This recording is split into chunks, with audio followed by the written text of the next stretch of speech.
A familiar term is addressed on campus when a panel of UNC alum and professional journalists combine to discuss the difference between fact and fake news. Plus, we spend a day following around the face of UNC. We'll show you what a day in the life of Claus the Bear looks like. This is Bear News. Thanks for joining us. I'm Tanner Schwint. And I'm Ashley Franco. Kate Norton is making her return. Claus has rabies, and UNC is about to fall into a black hole. Now, none of these are actually happening, but wild claims like this are exactly what Tuesday's panel, was about: fake news. Bear News' Jason Keller went to the panel with fellow student reporters to hear 5 journalism professionals give us some news we can really trust. What is true? What is fake news? In today's media environment, panels like the ones held in Columbine A are more important than ever. More than 50 students, faculty, and staff heard journalists from CBS Denver, 9 News, the Johnstown Breeze, the Greeley Tribune, and UNC's own faculty discuss the nature of fake news and the status of the media industry. Good evening, UNC. My name is Jason Keller. I'm with Bear News, UNC's most trusted student news source. Or is it? I'm standing outside Columbine Suite A to learn more about fact or fake news.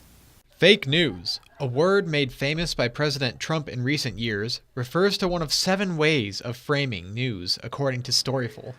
But as history will tell us, fake and misleading news has been around since the time of the ancient Egyptians. Panelists at UNC discussed fake news and how it is propagated. Some, such as Misty Montano of 9 News, says that fake news is propagated and created by non-journalists. Dean Laura Connolly of the College of Humanities and Social Sciences weighed in with her idea of fake news, saying that she was excited to learn and that the college would be interested in offering a class on fake news if they could. Dean Connolly, I want to know, if the college could offer a class on fake news, would you? That sounds like a great idea. Okay. We'd obviously have to look at who would be taking it and how much demand there would be, but I think it would be a really important educational experience for sure. Okay. Yeah. And do you yourself believe there is such a thing as fake news? I do. I don't think it's what has been characterized as fake news most of the time, but there's a lot of fake news out there. The panel concluded with a Q&A session between the panelists and the audience, where we learned how the news cycle has been changed and how they handle criticism. Some, like Ben Warwick of CBS Denver, say they support the right of the people to say what they want. Others, like Misty Montano of 9 News, say she rejoiced when she disabled the comments on their website. They say that fake news is often propagated in these comments or is spread by cherry-picking from comments or bad examples of news. Afterwards, I went straight to the public to find out their opinions on what is fake news. I would say fake news is just news that's made up for some purpose, usually like a nefarious purpose. I guess the first thing I think of is something that's falsely published. It's just like spewing news and just calling it something that it's not. I think the best way to combat that is to create a culture of real news and responsible news. Thanks, Jason. You know that the professionals in our industry live or die by their words, so the fake news conundrum is really an important issue, and we're glad to hear some experts weigh in on it. Colorado's General Assembly is a House divided. Republicans control the Colorado Senate by a single vote, 18-17, but the Democrats control the Colorado House of Representatives by a 38-27 margin. So what does the future hold? Bear News reporter Dalton Lanik is live in the studio to take a look at state legislative races. Colorado's House and Senate races are close enough that the state is considered a battleground state, one where the polarity of either house could change. Prior to 2014, Democrats held both majorities in both legislative chambers, but that year Republicans captured the state Senate and held on through the 2016 elections. 17 of the chamber's 35 seats are up for election this year, 10 of those are currently held by Republicans and 7 by Democrats. Greeley voters have to choose between incumbent Republican John Cook and Democrat Phil Kelly and Libertarian Eric Joss in the District 13 race. Cook is a career law enforcement officer. He worked for the Breckenridge Police Department before joining the Weld County Sheriff's Office. Cook served as Weld County Sheriff from 2002 until 2014. Kelly is a Vietnam veteran who grew up in Colorado before moving to Indiana. He's a former United Auto Workers leader who worked for Bernie Sanders during the 2016 election. Joss is from Fort Lupton, and this is his first try at elective politics. Over in the Colorado House, a change of polarity will be a little harder to bring about. Democrats held a 9-seat majority after picking up 3 seats in 2016. So to take over the House, Republicans would have to pick up 5 seats. All 65 Colorado House seats are up for election every 2 years, and term limits might play a role in this fall's election. Greeley residents will help decide who represents District 50. Incumbent Republican John Young can't run again because of term limits. He's running for state treasurer instead. With an open seat at stake, Democrat Rochelle Galindo faces Republican Michelle Thuner. No stranger to Northern Colorado politics, Galindo is a former Greeley City Council member who worked as a full-time field organizer for Barack Obama's 2012 re-election campaign. In the summer Democratic primary, she defeated longtime District 50 Representative Jim Riceburg, who was trying to get his old job back. Thuner wants to be the first Republican to represent District 50 since 2002. He works at Technolink of the Rockies and is an Army veteran who served 2 tours in Iraq. Legislative pundits consider both of Colorado's legislative chambers as battleground chambers. Polls suggest that the Senate is a toss-up, but the House will probably remain in Democratic Party control. Tanner? Thanks, Dalton. I guess we'll find out what happens in about a month. Join us next week when we'll take a look at who's running in Weld County races. There's a lot of businesses in Greeley, both new and old, but as Bear News reporter Tim Page tells us, one new business is trying to bring a little extra spirit into downtown Greeley.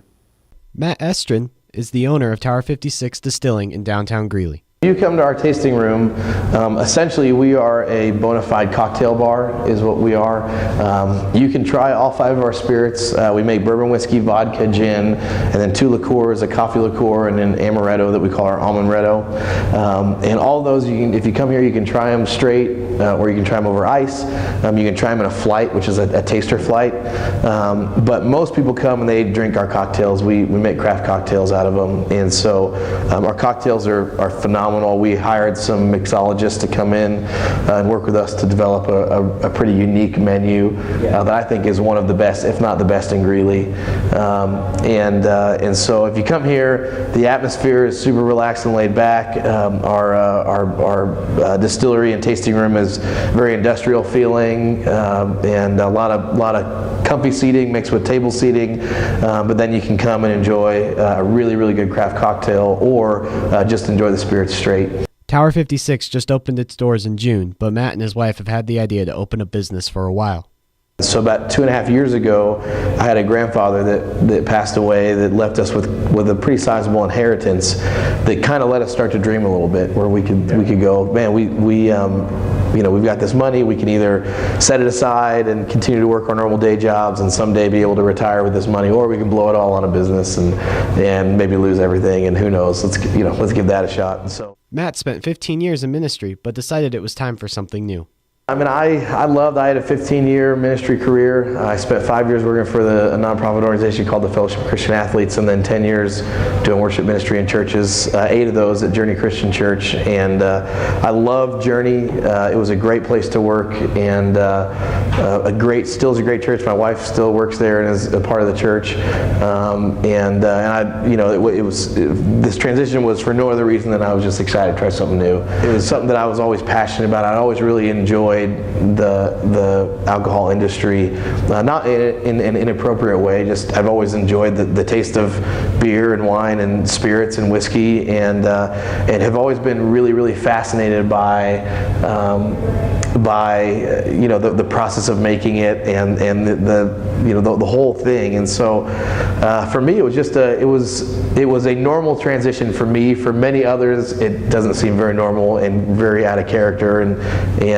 But for me, I've always really enjoyed this industry, and so making that transition, it made sense to me. Tower 56 may be new, but the businesses around town were quick to jump in and help. One of the things we love about Greeley is that there's such a unity among small business owners. So, for instance, our coffee spirit that we sell, our coffee liqueur, the cold brew coffee that we use is from the Blue Mug Coffee Shop, and so they've partnered with us on utilizing their cold brew coffee, and it's our booze in there, and that's been a great partnership. In general, there is an atmosphere of we're kind of all in this together. We're all trying to build up Greeley's economy together. We're all trying to build up downtown together. We're all trying to make this small business thing work in the city that we're in. So let's all help each other out and see if we can't move things forward. For Bear News, I'm Timothy Page.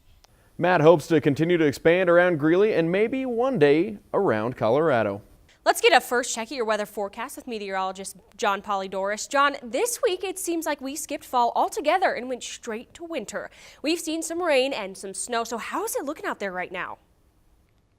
Taking a look at our current temperatures right now, we've got cooler temperatures out west in the mountains with right around freezing temperature, which is perfect for snowmaking, and the ski resorts will be happy to get those mountains nice and covered for the weeks up ahead. Taking a look in Greeley, we've got 50 degrees, very moderate temperatures, and even some warmer fall-like temperatures down in southeastern Colorado.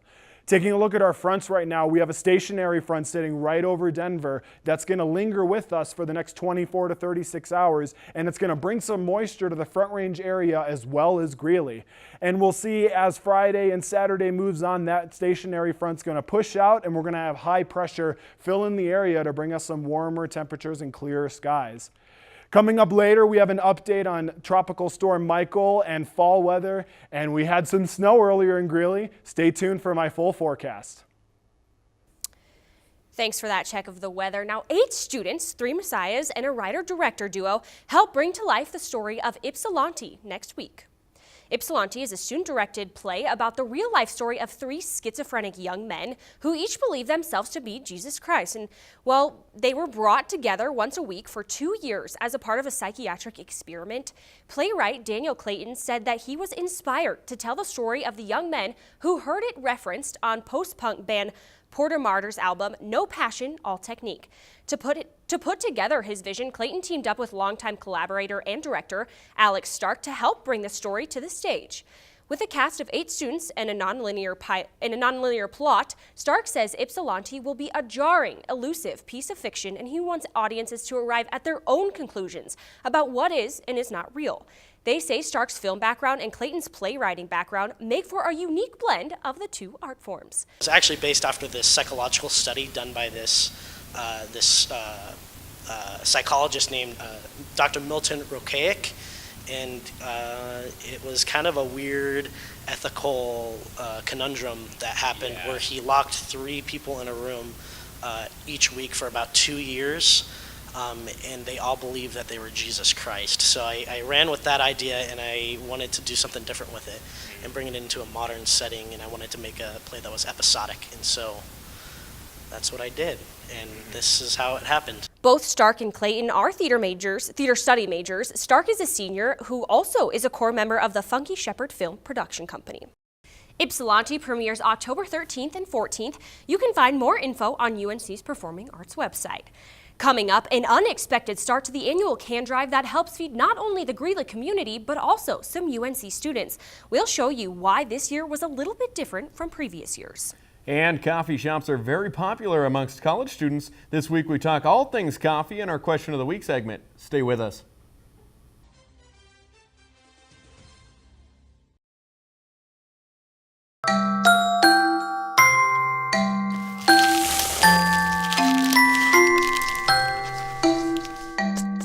Kids will spend 8 minutes decorating their little brother.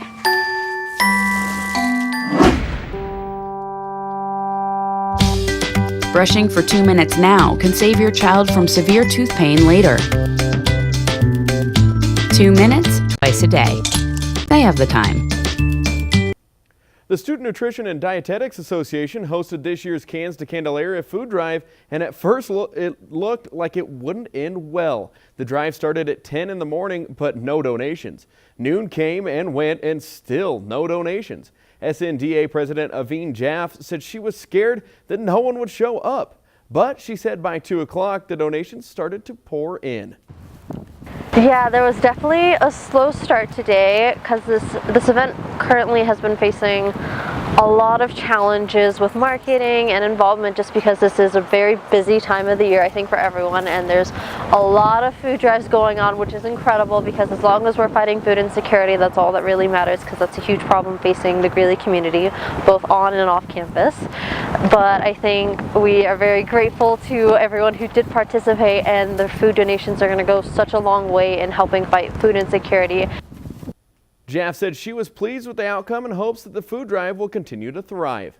Be on the lookout for more food drives at UNC. These food drives help feed not only the community of Greeley, but also hungry UNC Bears. Well, you may have seen Claus at sporting events or even around campus without giving him much thought. But as Chris Bolin tells us, there's a lot to the mascot. It's not easy being Claus. The latest in a storied line of Bears mascots made his debut in an August 2003 football game against New Mexico Highlands. But since then, it hasn't been all glitz and glamour. He does a lot, but usually you'll see him at least at almost everything throughout the year, or at an event for everything. In addition to all the athletic events Claus is at, he also makes a number of other appearances on campus. He has done everything from showing up at intramural football games to appearing alongside President Andy Feinstein in commercials for the university. So simply put, Claus stays busy. Claus has a hard life, even for the everyday suburban bear. But he doesn't do it all for himself. He does it for the fans.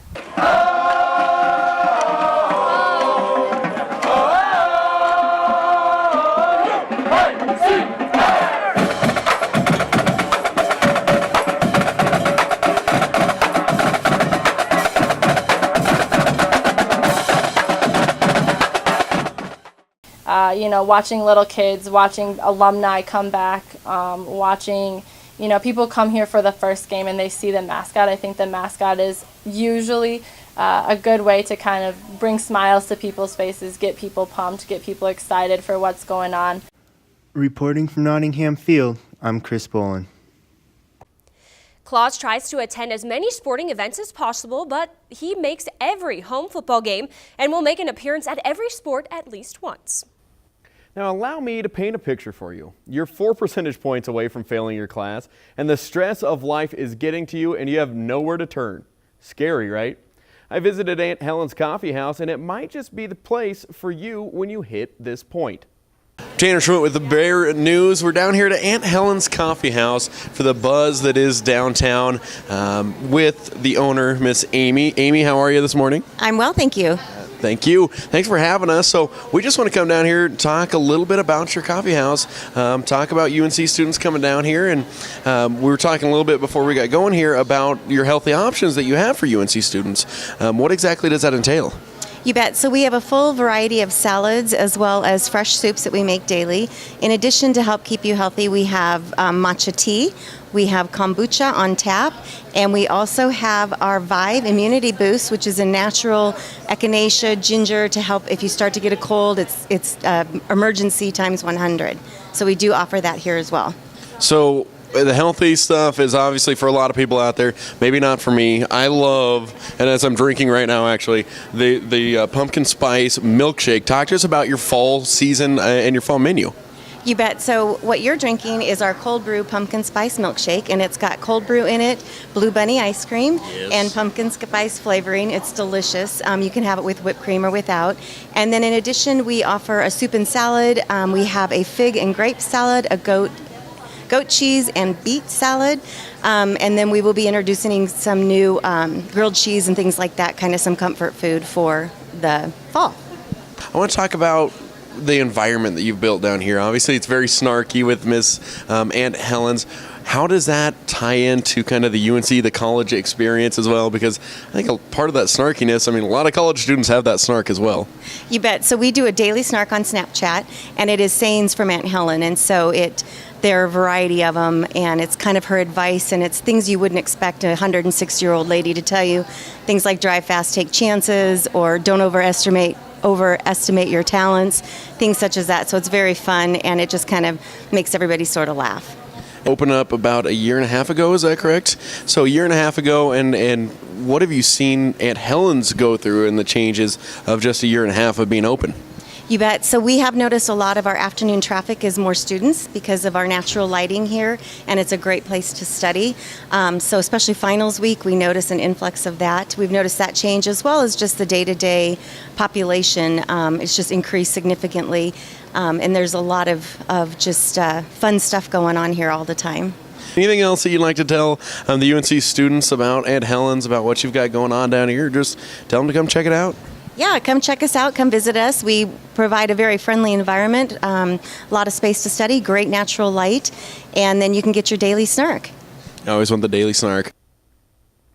Now, I might have been a bit dramatic earlier, but having a UNC alum running a coffee house is a nice addition to downtown Greeley and for UNC students to tackle studying. Well, speaking of good coffee, every morning I like to wake up and grab a cup of coffee and walk out the door. Now, if I don't get my coffee in the morning, well, I'll get it sometime through the day, usually somewhere in Greeley. You can go to so many different coffee shops. Bear News reporter Matt Jenkins is live in the studio with our question of the week about none other than coffee. To me, there's no bad time to have a cup of coffee. Whether it's an iced mocha, iced coffee, cappuccino, or latte, there's no bad time. So I started to wonder where students on campus like to go in Greeley for a cup of coffee. I stopped in the University Center to see what they had to say. What's your favorite coffee shop in Greeley and why? My favorite coffee shop is Zoe's because the drinks are really good and it's a fun place to study and do homework. My favorite coffee shop in Greeley would be the Blue Mug. It's very homey. You can go there to study. There's a lot of people that you might know there that can help you, and they're always super friendly and always there for you when you need it. Well, I would have to say Einstein's downstairs in the UC, just because it's here really close to everyone on campus. It's pretty cheap, and you're able to use dining dollars. My favorite coffee shop is the Blue Mug because they have good drinks and a good environment there. The Human Bean because it's quick and easy and it's reasonably priced. My favorite coffee shop around Greeley is Zoe's Cafe. The reason why is it's not owned by a company. Everybody that goes there is a volunteer, and it's also just a nice area to get your work done. I would say Zoe's is my favorite coffee shop. It just has a good vibe, good energy, and I always see people I know and can get my work done there. As you can see, students find many places in Greeley to get a cup of coffee. Maybe next time you're trying to decide where to get your cup, go somewhere new. Back to you, Ashley. Thanks, Matt. There really are so many good places in Greeley to get coffee. I think I'm definitely going to take your advice and maybe try a new place this week. Well, we've officially made the switch from Rocktober to Octsnober. After the break, John Polydorus has a full look at our weather forecast, and we'll see if these cold temperatures are going to stick around. He'll also have the latest updates on Hurricane Michael. Stay with us.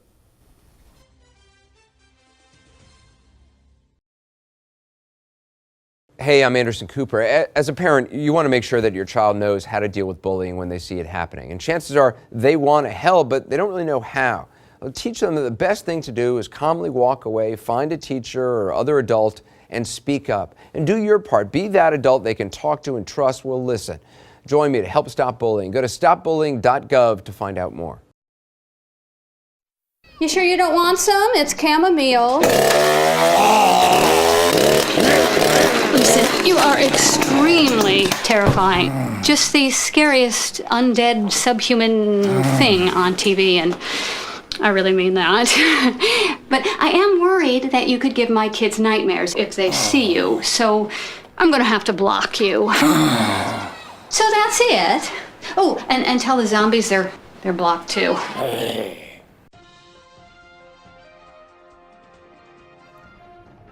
Welcome back to Bear News. I'm John Polydorus. Taking a look at Tropical Storm Michael, we see that it's a Category 4 storm and it has made landfall on Florida, and it's centered right on that Florida Panhandle area, and it'll be pushing through as a tropical storm throughout this week, and then it'll spin off into the Atlantic Ocean.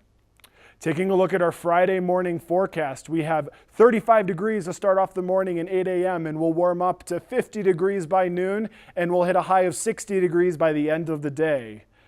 Taking a look at our 7-day forecast, we've got 60 degrees and clear on Friday and almost 60 on Saturday as well. And we'll see that low temperature drop in on Saturday night, coming up for Sunday on snow with a high of 32. Looking on into next week, Monday we've got 39 degrees and clear and a low of 20. We'll see that low bring up on Tuesday night up to 26, but other than that, Tuesday, Wednesday, Thursday, we're looking at clear skies and mid-50s through the rest of the week. Back to you. Yeah, that weather out there is definitely cold. It's cold, and I'm ready for a little bit of a break. Maybe some fall weather in here, thanks. Well, sadly, nothing has changed for UNC football. The boys suffered another tough loss, and this time the loss came during homecoming week. And the Rockies traveled to Milwaukee for an exciting National League Division Series, but it seems as though the Rocks left their bats at home. Ben Shoemate will have all of the highlights coming up in sports. All right, give me a spot. You know my motto, safety first. They could be dangerous. I think we should call animal control. Animal control? To be safe. Don't worry. Just... I got this. It's a new motto. You don't have to be perfect to be a perfect parent. There are thousands of teens in foster care who don't need perfection. They need you. Here's your check.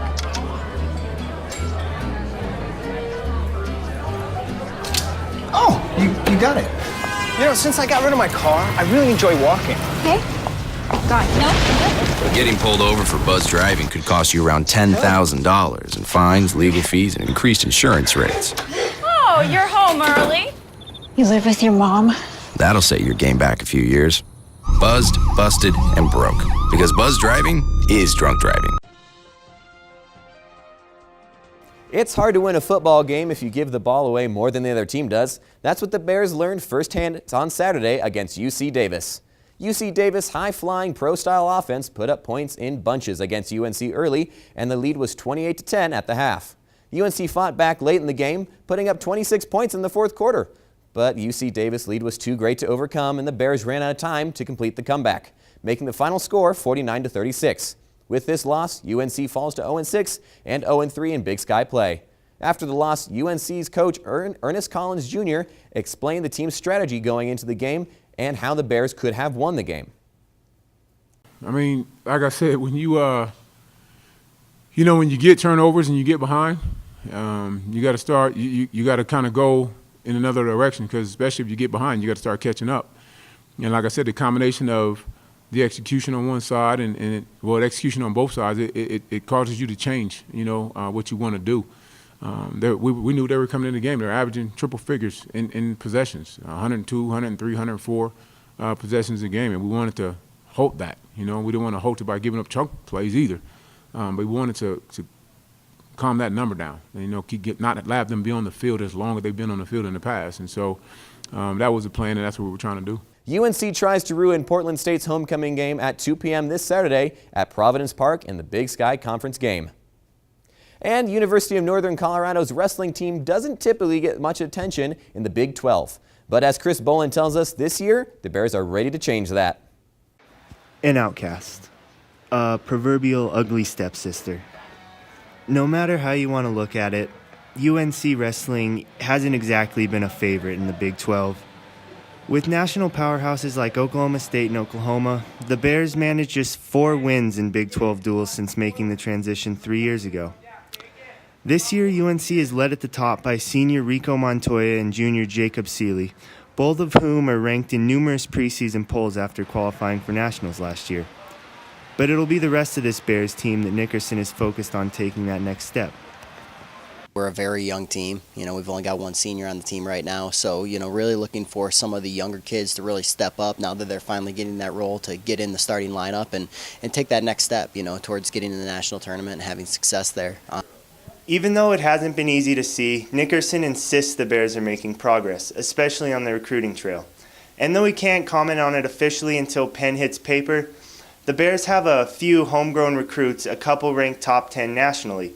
Greeley Central's Andrew Alirez is ranked number 1, while Pomona's Theorius Robinson is ranked number 7. So National Signing Day is November 14th. We do have, a really good projected class right now. Hopefully it holds true. And again, we're not done recruiting. We want to really legitimize ourselves to have a top 5 recruiting class in the country. I think we're on pace to do that right now.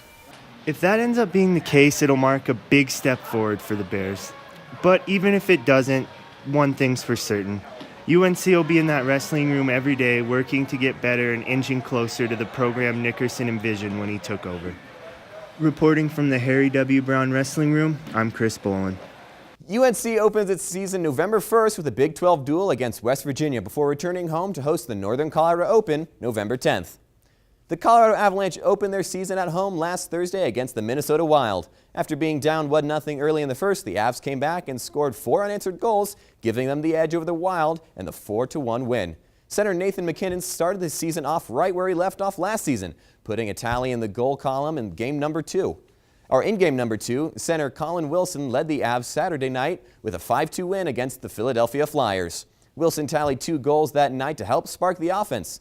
Fans heard McKinnon's name again that night, as well as tallying a goal and an assist. The Avs played again Tuesday night in Columbus, losing 5-2 to the Blue Jackets. The Blue Jackets got off to a quick 2-0 lead going into the first intermission. Nathan McKinnon put the Avs on the board 3.5 minutes into the second, tallying his third goal of the year. The Avs scored once more in the second, but the Blue Jackets came firing in the third, putting 3 in the back of the net. Tonight they face off at 7 Eastern against the Buffalo Sabres in Buffalo. Rogers Hornsby once said that people often ask him what he does in the winter when there is no baseball. He replied, "I'll tell you what I do. I stare out the window and wait for spring." The Colorado Rockies offseason has officially begun, but it's safe to assume that the team's offense went on vacation about a week early. Over the last 5 games the Rockies played, they were only able to muster a total of 6 runs. That's not really a winning formula, especially when you consider that the Rockies scored 12 runs in 1 game prior to the playoffs. The Milwaukee Brewers swept the Rockies in 3 games, eliminating them from the playoffs. Disappointing, but the Rockies season wasn't a total washout, as 2018 was the team's 25th season, and the playoffs were the team's 5th. The Rockies won their first playoff game since 2009 and came closer than ever to winning a division. A young core of solid starting pitchers, headed by Kyle Freeland, and a trio of bona fide stars that are Nolan Arenado, Trevor Story, and Charlie Blackmon, mean that 2019 will have just as much, if not more, hope in store. They probably won't have the same look next year, as All-Stars and Gold Glovers and batting champions DJ LeMahieu and Carlos Gonzalez's contracts have run out.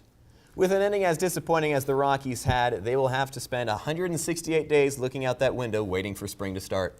Man, we just can't get a break from our sports. The Broncos aren't doing so hot. The Rockies kind of let us down a little bit. Maybe the Avs will help us out. I've actually been crying so hard that my neighbor came over to check on me to make sure I've been okay because of the Broncos and the Rockies and the way it's gone. So somebody needs to offer us some wins. Is that true? Maybe. It's a cry for help. Oh, no. Remember, Bear News is your on-campus source for all things UNC. Thanks for joining us. We'll see you next week.